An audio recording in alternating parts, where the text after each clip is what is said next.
Hello दोस्तों, नमस्कार। स्वागत है आप लोगों के हिंदी बिहार में। दोस्तों, हम लोग क्लास 12th के लिए ऑब्जेक्टिव सीरीज स्टार्ट कर रहे हैं।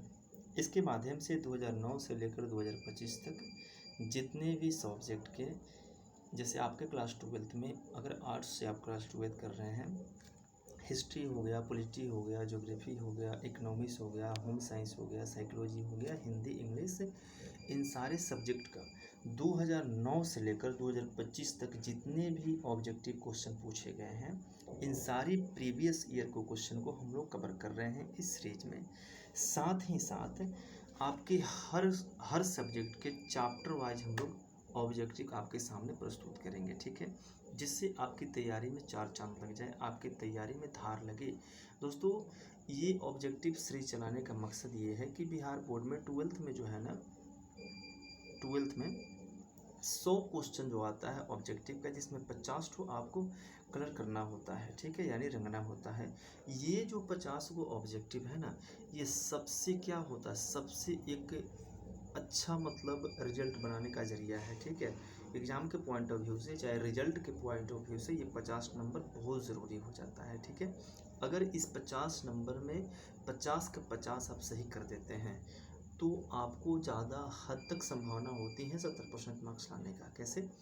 क्योंकि 50 में 50 अगर आपका सही हो गया, उसके बाद में 50 नंबर का सब्जेक्टिव आपका बचता है। अगर 20 मार्क्स भी उसमें सही कर पाते हैं तो आपको कितना नंबर हो जाता है? 70% हो जाता है।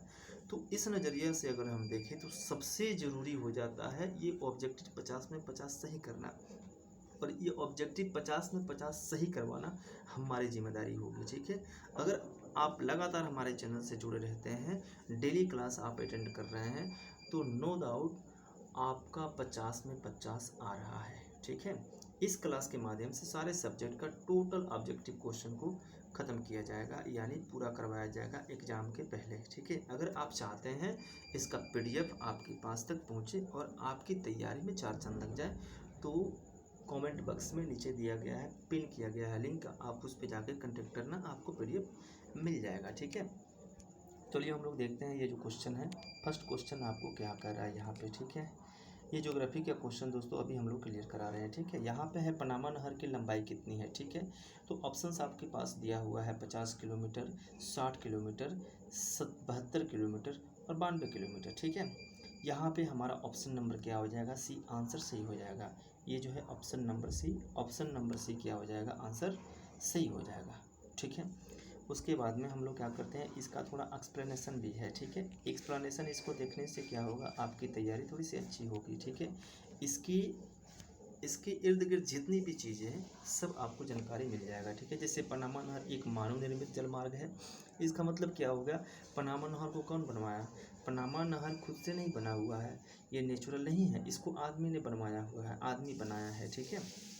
पनामा के जल डमरू मध्य को काट कर बनाया गया। पनामा नहर को कैसे बनाया गया था? क्वेश्चन आपको ये भी पूछ सकता है। तो पनामा नहर को जल डमरू मध्य से काट कर बनाया गया था, ठीक है।